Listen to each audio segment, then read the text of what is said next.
session run by lovely Stephanie. She is a representative of English Outdoors, an IALC member school with a fantastic concept using great cities as their classroom for learning English. They have a summer camp happening in New York in the States, and also a program for teens and young adults in Toronto. She is going to speak to us about today. So, Stephanie, please. We are very, very curious to know what English Outdoors has prepared for teens and young adults in Toronto. Sure, thank you, Julia. Hello, everyone. Thank you for attending the presentation today. So English Outdoors, as Julia mentioned, we started in New York City. So we run a summer camp for teenagers, which we launched in 2022. And based on the success of that program, we also launched a young adults program in 2024, last summer. So last summer we had 240 students in total between the teens and the young adults who came to New York. And now we are expanding into Canada with teens programs and young adults programs in Toronto. So I will explain to you how the program works, the schedule, the locations, how the concept works, how we run the classes, the activities, the residents that we use, and also the benefits of the English Outdoors concept as opposed to like a traditional classroom. So you will see that the logo of Global Village throughout this presentation. It's because they are our partners for Toronto. So as mentioned, we are based in New York, and in Toronto, we will run the programs in partnership with Global Village English. Right, so let's start with the Teen Summer Camp. So the age range for this program is 14 to 17 years old. We run, so this summer we will run 1 week session, one 2 week session in the summer. And then for next summer, as I'm sure some of you are already thinking about next summer, we will be running 2 sessions of 2 weeks each in July and August. And it is a residential program only. In terms of the weekly sample schedule and timetable, the students have the breakfast in the residence, and then we take them to the class location of the day. So we have a different location every day. I will show you some examples in the next slide. So the lessons are always in the morning for 3 hours each day, so 15 hours per week. Then this is followed by a light pack lunch and a lunch activity, which is run by our teams of activity leaders.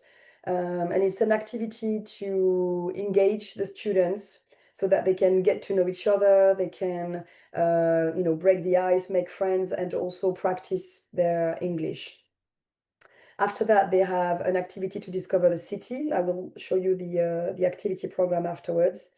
Then dinner at the residence, an evening activity as well, which is either an activity to discover Toronto by night or a social activity at the residence. And then on Saturday is a full day excursion. And Sunday is a day a little bit more relaxed with some free time and some rest time and an activity at the end of the day. So it's a pretty intense program. Let's talk about the class location. So this is what makes us very unique. As our name suggests, we are not in a traditional classroom. So we don't have a school building. We basically teach all our lessons in public places all over the city of Toronto. So what's important to understand is that it's not something that is improvised. We don't just take the students, in a park and sit on the grass or anything like that. We've actually done a lot of research to make sure we go to places of interest that are easily accessible by public transportation, places that are comfortable. So there's always tables, chairs, internet access. There's always public restrooms on site or nearby. So we've done a lot of research to make sure we take students to places that are comfortable and of interest as well to discover the city. So we have a variety of locations. either indoors or outdoors, so that we can firstly adapt to the weather. So if it rains, then we always have a plan B and we can always run our classes somewhere else. And it's also important to show variety to the students. So we don't always want to be, in a park or in a garden. We also want to see other places in the city and show the students, all the different sides of the city. So to give you some examples, I'll show you some examples in New York, because in New York we have pictures with students. In Toronto, we do not have yet pictures with students because this summer will be our first summer. So in New York, for example, in outdoor locations, it can be parks, squares, gardens.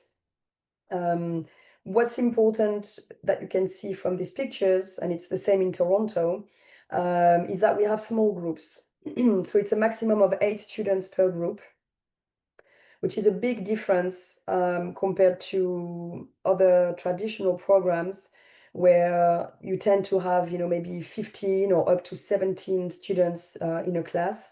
Here, because we run mini groups, then the progress is faster because everybody has more speaking time and the teachers have more time with each individual student as well.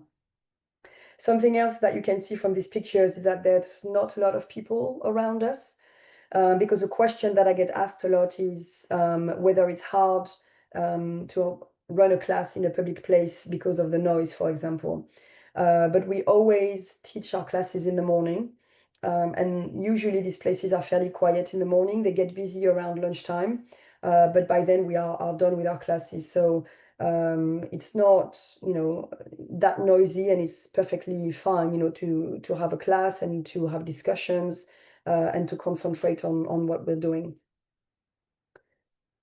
Examples of indoor locations, again in New York, just to show you pictures with students. So these indoor locations are, very varied. It can be indoor markets, it can be public spaces in malls, it can be public atriums.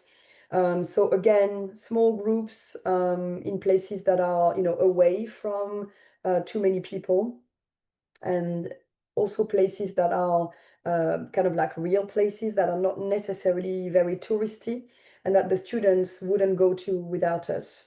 So that's what we want as well for our students, is to show them places out of the beaten track and that they wouldn't necessarily go to without us. So here you have a few examples of places in Toronto. So again, we do not have yet students, but after this summer, we'll have pictures with students. So here we have St. Lawrence Markets. We've got Evergreen Brickworks. We've got Waterworks Food Hall. We have more locations as well. Again, a variety of indoors and outdoors, with tables, chairs, internet access, public restrooms nearby. So even though we are outside of the traditional classrooms, there is all the comfort that the student needs, and the opportunity to do a lot of sightseeing during the classes as well. So just to show you, sorry, I went too fast here, just to show you the map of Toronto. This is just to give you an overview, a visual overview of the places where we take the students for our classes. So you can see it's really all over the city of Toronto. And there is a variety of indoors and outdoors, which really allow the students to get a good idea of what the city is like, and go to lots of different places, even Center Island, Trinity Bearswood. So it's a great way to discover the city in depth. So in terms of the English classes and the content of the classes, as I mentioned before, we have a maximum of 8 students per level. So it's mini group instruction. Something else also that differentiates us from other schools is that we have a focus on fluency. So we do not have a book. We do our own material. All our material is digital and shared on WhatsApp for the students. And instead of being on a book and doing lots of exercises and writing, we really focus on speaking and gaining the confidence to speak more. So we do that with all kinds of fluency activities, such as presentations, debates, storytelling, games, pair work or mini group work. So the point is really to remove the barriers so that students can dare to speak and not feel shy, and really get more confidence. So because of this, we have a minimum level of A2 plus, because obviously if you want to start speaking, you need to have the basics already. So A2 plus B1 is ideal. And we test the students before they arrive so that we don't, waste any time on the first day. And we know already the makeup of the various groups at various levels. And finally, something else that is very unique to English Outdoors is our discovery days. So these discovery days are class excursions. They happen 3 times per week. So on Tuesdays, Wednesdays, and Thursdays, we do those class excursions, meaning that instead of being sat in the same place for 3 hours in the morning, we will go out to visit a place of interest.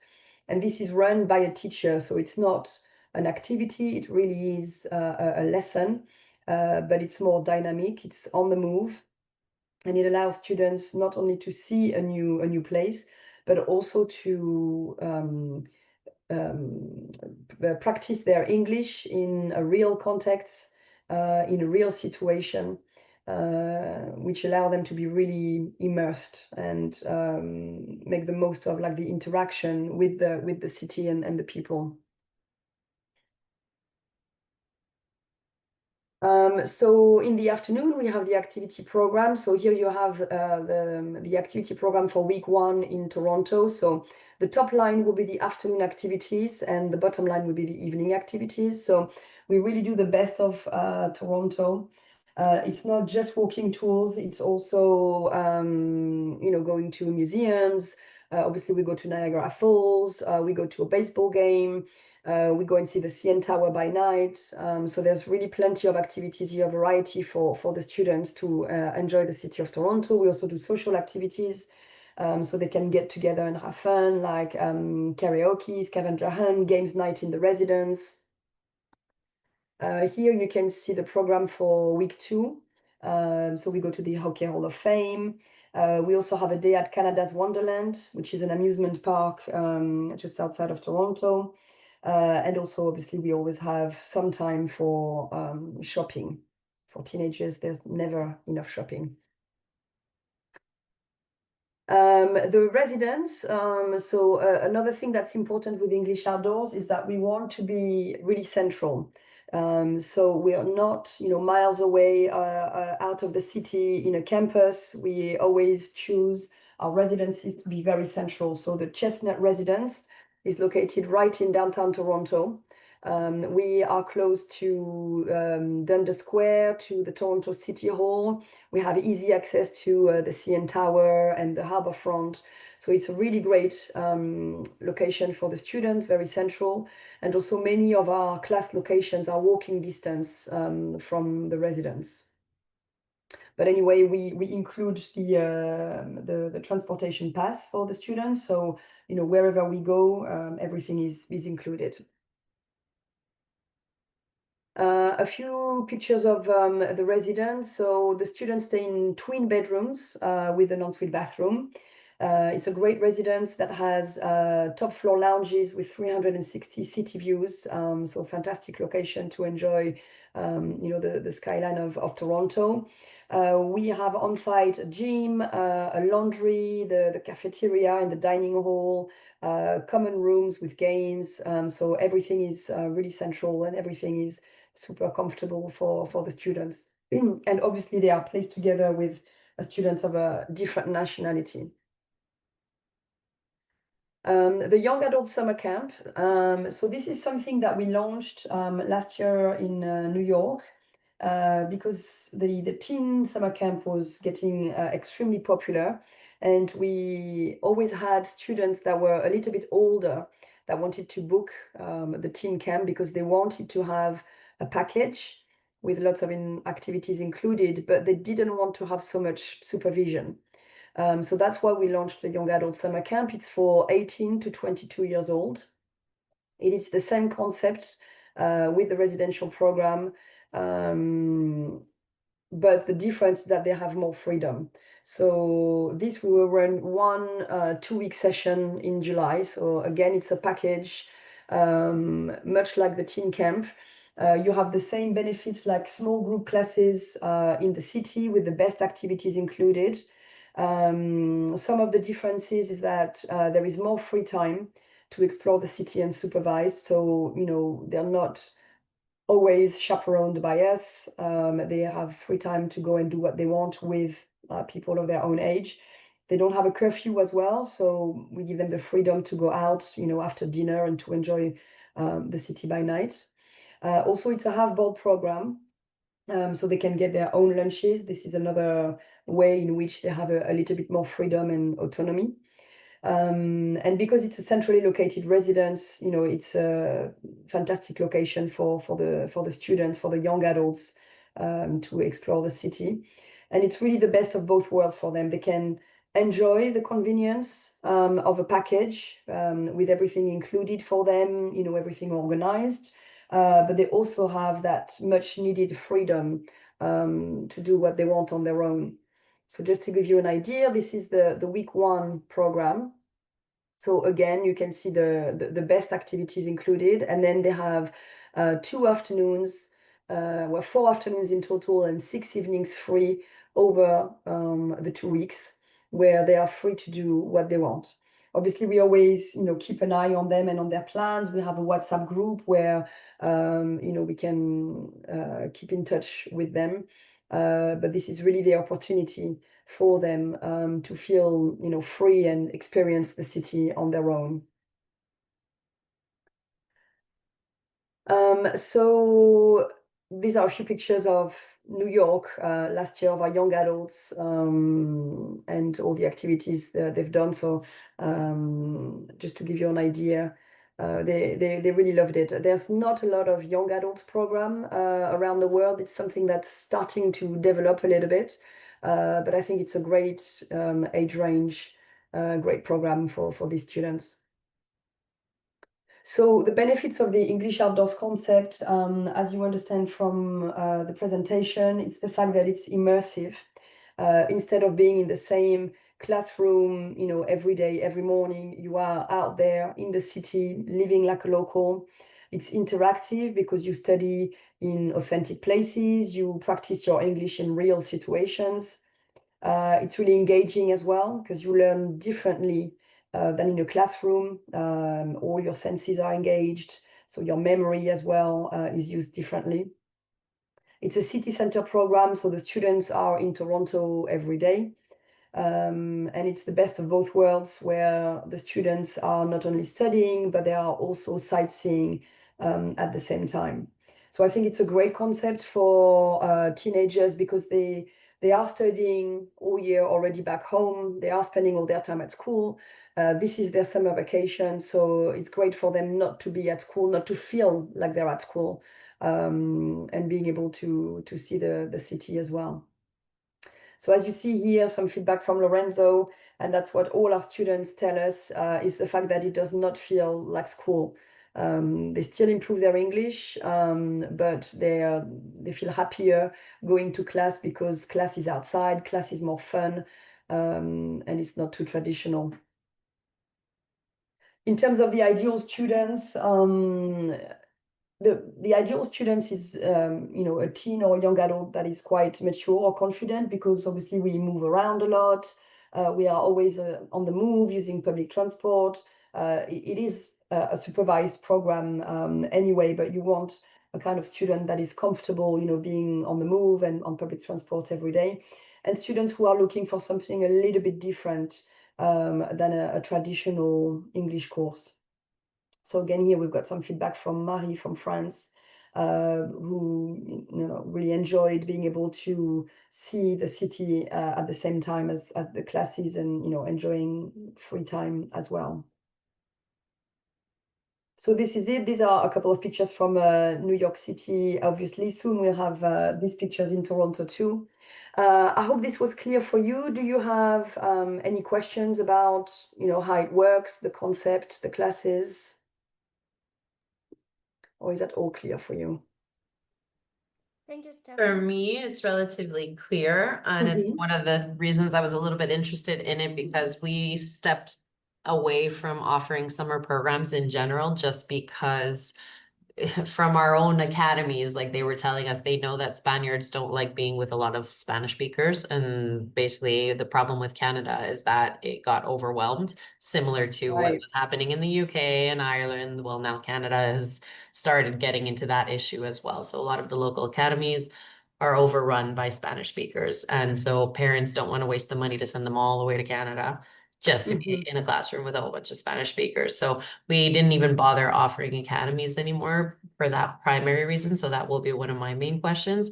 And the types of programs also that we've noticed, at least on the Spanish market, that are being requested are different programs from the typical study in academy, 15 hours a week, blah blah blah, right? So I've been offering, summer camps like I did as a child. I'm Canadian, so I was offering camps like up in the by the lake, in things like this, doing sports activities, so learning through immersion. So I actually really like this concept because it's a Mhm. combination of what I was already trying to offer them, which is something outside, but with still a classroom structure, which Mhm. is something that some parents are still looking for as well. So I think it could be really, really interesting for some of the clients that I have normally for summer now. But my primary question is going to be the nationality mix because that'll be the first thing they ask me. Yeah, for sure. So, in general, in both New York and Toronto, we do have a lot of Europeans, but we do have like a good mix. Like Spain, I would say Spain, Italy, and France are the top three nationalities. But we still have nationalities from all over Europe. We also have students, from we did have some Japanese last year in New York, some Mexicans, all kinds of nationalities. So this year in Toronto, we are starting out, but we do have some Spanish. But it will be a small program anyway, and it's not going to be. We have like I said, Spanish, French, Italians, but I don't believe it will be more than 20% Spanish, which can still be, like a number, but like compared to other programs, which I know, can have, up to 50%, like even Italians can be even more than that, or, or Spanish on some dates. I think, not going over 20% is pretty good. It's also a first year for us, so Mm-hmm. we are still developing. We do have interest from all kinds of countries. So as it grows, I think we will see more nationalities, and obviously I'll be able to update you on that as it goes. Okay, that'd be perfect. Yeah, I'd be interested. I mean, because for us, it wouldn't be for the summer. We already have our students set up for the summer, but Yeah, it'll be next summer. Yeah, yeah, for me, it's yeah, the following summer. So I'd be curious to see at the end of the summer a little bit what the stats look like this sure. year. Yeah, And yeah, then just throughout the year, maybe kind of keep me posted as you're of going course. along. 20% is still a relatively large number, in my opinion, Yeah. for a similar language. Uh, Hmm.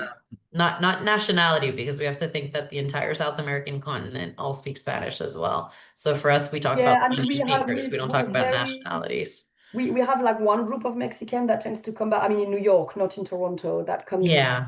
been coming back, but otherwise, Latin America is not a market where we're very big. So, the Okay. Spanish speakers would mainly be from Spain and not really from South America. So, Okay. um, and then something else that I wanted to mention, you talked about something different, is the fact that, we have that focus on fluency, which I think is very different as well. And what we Mhm. found over the years is that junior students actually have already quite a good level. What they do at school, when they come to Yeah. us, they already know quite a lot, and quite a lot. We have to run higher levels more than lower levels. Yeah. And this is why we've started this focus on fluency, because they don't want to be doing like exercises and grammar in a book. They want to use it, and learn how to use it properly. And that's why that small group contexts, No, that's perfect. combined with the fluency, a lot of the time that's what they say. They're less scared to speak, and they feel more confident and more fluent, which is what we're trying to achieve with them. No, that's perfect. That was actually going to be one of my other questions is I'm curious because Spaniards, I mean, they start studying English when they're 3 years old. So a lot of our students, how can I say this? So unless they love the English language, a lot of our students, it's drilled into their minds that, they need to be able to speak perfectly or have perfect English before speaking. And so many of them, even though they could speak or they could communicate with you, they freeze and they don't want to because Absolutely. that mindset is just placed into their minds. Slowly, that's changing. Schools are getting better at, helping them understand that communication isn't about the perfect grammar and being able to speak beautifully and without any error, right? So I always tell them, I Exactly. said, you know how many native speakers we make mistakes? I constantly make mistakes because I speak 3 languages. I was like, so I'm bouncing between all the languages. I said, it's not about that. It's about learning just to communicate. Nobody's gonna laugh at your face because you're speaking incorrectly. So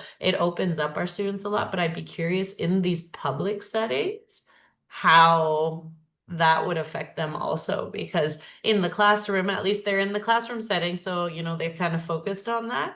But in the public setting, I'm curious to see if you've ever noticed that, whether it's really opened them up or hasn't taken a lot No, I to think, open I up. mean, first of all, I think you're absolutely right. And it's funny because on our website, we have a page where we explain what our concept is about, because it's still new and a lot of people, don't always get it. And everything that you've said is exactly what we explain on Perfect. our site, is that it's not about accuracy, it's about fluency. So making Exactly. mistakes is okay as long as you're communicating, making yourself understood.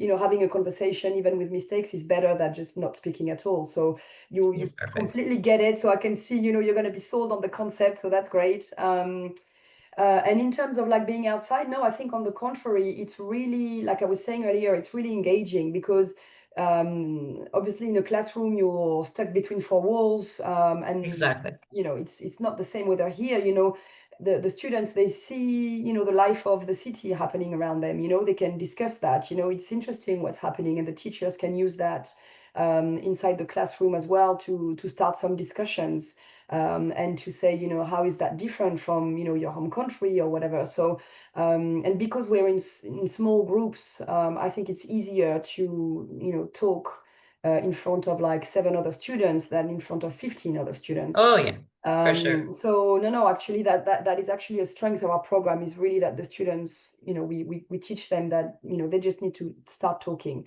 And we do a lot of, error correction as well, but we don't interrupt their flow, because again, like we say, it doesn't matter if there's a mistake. What matters is communicating your point. So it's more like, 2 days a week on Mondays and Fridays, that's when we do the error correction. So the teacher will kind of like make notes of what's being said, the mistakes that are recurring, that keeps coming back. And then we'll adapt a mini lesson around that, and we'll say like, okay, well, this is what I've been hearing, and this is how you can make it better. But That's great. you don't want to like, always interrupt someone and say, oh, that's wrong, because that's how you get them, self-conscious. That's how they close off. Yeah. Exactly. And my other question, so I get that there are about 8 students per class, give or take. When they do the activities or class excursions, for example, do you bunch together all of the students and all do the activity together? How does that work? So for the class excursion, it's because they're still with their group, so they're still together with their teacher as that small group, because it's still kind of class time. Okay. For the afternoon, we usually bunch them together in groups of like, let's say 15, with a chaperone, just because it's easier to travel as a smaller group. Yeah. Because once you have, I mean, in Toronto it will be a smaller program this summer, but in New York, once, if we have like 100 students per week, you can't travel with 100 teenagers in the summer. No. It will be a nightmare. So we put them in like little groups so that it's easier to manage and to travel. But then once on site of the activity, then they're all together, so they can enjoy the activity, whatever it is, together. Okay, perfect. And is there a way to manage like those activity groups, so let's say you do have like 20% of Spanish speakers, etc. Is that also a place where you guys are able to manage? So you're not Absolutely. bunching, Spaniards are magnets, and I'm sure you know this already. So Well, like actually, they could be on not one just side Spaniards. of the city and they will find another Spaniard on the other side of the Yeah, city to speak to. it's the So same. We see that with Italians, we see that with French, we see that with everyone. yeah, And it kind of makes sense when you arrive somewhere new, you don't know the language very of well, you don't know course. the Yeah, yeah, city. yeah. Of course, you see somebody speaking your language, it's reassuring, but we do everything we can to try and To try separate and them. mix So them. it actually goes back to a question that I saw from Sila in the chat, who's asking me about the levels in one group and everything. So what we do, as I said, we test the levels of all the students before arrival, and then we place them into level groups according to their level. So the first thing we will do is obviously use the level for the groups, but then after that, we will also mix the nationalities within each level. Because as I Okay. mentioned, we often have higher levels anyway. We don't have beginners, we don't have Yeah. elementary, so then it starts from like pre-intermediate. So we'll do levels first, then we'll mix the nationalities to make sure we don't have just a group of like French or Italian or Yeah, Spanish. exactly. And then we'll mix up, we'll try to get the ages together as well. And also boy, girl, just so that there's a nice mix in the group.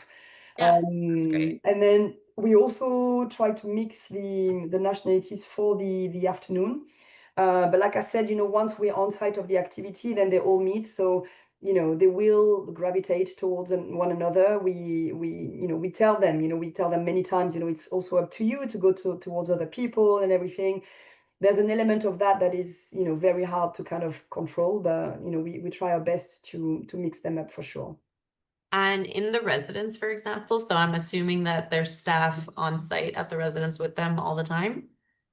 That's correct. Yeah, we have staff living in the residence, like on-site residents. So they live there. They make sure that they respect the curfew, that they are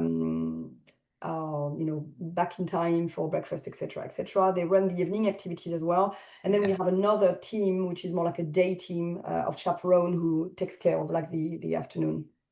And in terms of food, so I saw that you said that they bring a packed lunch, but if they're in residence, so how do they do the packed lunch? So it's the residents that provides it. Oh, like the residents will prepare them a little packed lunch? Exactly, Oh, yeah, that's cute. exactly. Okay. So they pick it up in the morning before they leave, and then they have it ready for the lunch. So And dinner is in the residence canteen, I'm assuming? yes, that's correct. Yeah. So in New York, we use like a diner, which is just around the corner from the residence, but in Toronto, it's the residence that is the cafeteria is on site. Okay. So Sila, I see that you're back in the chat, so I answered your question, but you weren't there. So let me just tell you again. We do start at A2 plus or B1 for the levels. We test all the students before arrival to make sure they're placed in level groups accordingly. And because we have a focus on fluency instead of kind of other skills like writing or reading, we have mixed levels, which means we'll have a mid level and a high level. Because when it comes to talking, these skills are usually more similar for these levels. So we'll have a mid with like pre-int and int, and then we have a high level with like upper int and advanced. And then students are placed together like this in the groups and practice fluency together. In terms of sort of the application process, procedure, things. So as an agent, we basically do everything always for our families, regardless of the type of program we do. We are a very, very, very hands-on agency, as I'm sure you can kind of tell. So we are heavily involved with our students. We kind of prep and match them to the right suited program, destination, location, and we are specialists in Canada. This is the only thing we do is Canada Spain education programs. We no longer offer anything else. So for us, that's why I'm asking so many questions. I apologize for that. No. But I just want to know kind of what our application process is. How do we do that with you, and what does that look So like? we are quite flexible. So we have an enrollment form, but if you want to use your own, that's fine. As long as we have all the information that we need for the students. So at the time of booking, we require all the student information, personal details, etc. At that time, usually we require a deposit. But for agencies, we can be a little bit more flexible too. If it's not in your procedure, in your process to ask for a deposit, then that can wait until later. So we try to work with you as well. The full payment for students who book through agencies is 1 week before the start of the course at the latest. So that can be a deposit at the time of booking and then the balance later, or it can be the full payment, before arrival. And then at the time of booking, we will send you the forms that we need filled in. We have, a health form. We have the residence rules, the program waiver. Obviously they need to kind of agree to all these rules. Obviously, the residents, they are not allowed to go out, etc. So they need to read that and sign it. And then we send you the level test as well that they have to do in advance. Perfect. And then, yeah, that's it. And in terms of emergency contact, so for example, for all of our summer programs and things like this, either myself or our Ken's 24/7 number is usually the emergency contact. I'm always very pro this rather than contacting the parents first, mostly because it depends on the parents' language level. But when they hear my son or daughter broken arm, etc., I have parents booking flights to go to Canada. So we usually avoid that at all times. And in our case, we always say to contact us. Is that okay with you guys? Contact us in an emergency. And we immediately contact the parents as soon as we're done with you. But this way we can ensure that information is transferred correctly to them. They're calm, composed, and we keep them updated at all times as we get the information. But we always tell them, let us deal with Sure. kind of the Yeah, situation. that's fine. Yeah, no problem. That's also why they book with you, so you can deal with that kind of thing. But Exactly. I mean, now day and age, they might know before you because their kid anyway will tell them. But sure, we are happy to kind of go through you first. No problem at all. Perfect. And in the program, do you guys have insurance included, or do we get their insurance? No, the insurance has to be travel and medical is through you. Yes. Okay.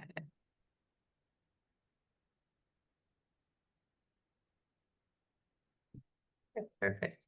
I mean, that's it for me, I think, in terms of questions. Would you be able to send me all of the information, the slideshow prices, all course. that fun jazz? So No problem. Yeah, Julia will send me your details. I'm not sure we've been in touch before, but she'll send me all your details, and then I can follow up. I can send you the presentation if you want, although it will be on the IALC website as well, and and we can be in touch. Where are you based? So we're in Spain, but our head office is in Teruel, tiny little city, kind of right near Valencia. Right. And then we have our educational advisors in different parts of Spain. So we have students coming to us from all kinds of kind of regions and areas of Spain. They usually fly out by themselves because we don't do the group programs anymore. We treat them as individuals as we go out. So I do arrange for them to get their flights in order, everything, and I would make sure do they have specific, I'm assuming they have specific arrival and departure dates? Yeah. Time? Sunday arrival, Saturday departure. And I'm based in Bordeaux in France, so I'm on the same time zone as you, so that always helps, when especially in high season or leading up to the high season with lots of questions, then you don't have to wait for the next day for an answer. Perfect. One of my best friends lives in Bordeaux, actually. Oh, there you go. Sunday arrival and Saturday departure. Okay. Perfect. Well, that's it for me in terms of questions. I don't know if there's anything else. No problem. I don't know if anybody else in the chat has any question, Sila, or maybe not. Oh, you're on mute, Julia. We can't hear you. I'm just not sure if Sila heard your answering, but if Sila, you could comment if you heard Stephanie answering your previous question. And now there's another question. Yeah, I see that. What is the selling point for academically based students?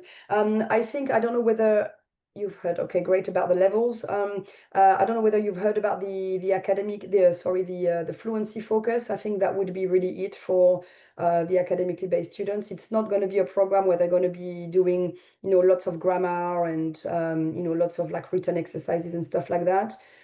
So for those students who want that, then maybe we're not the best program.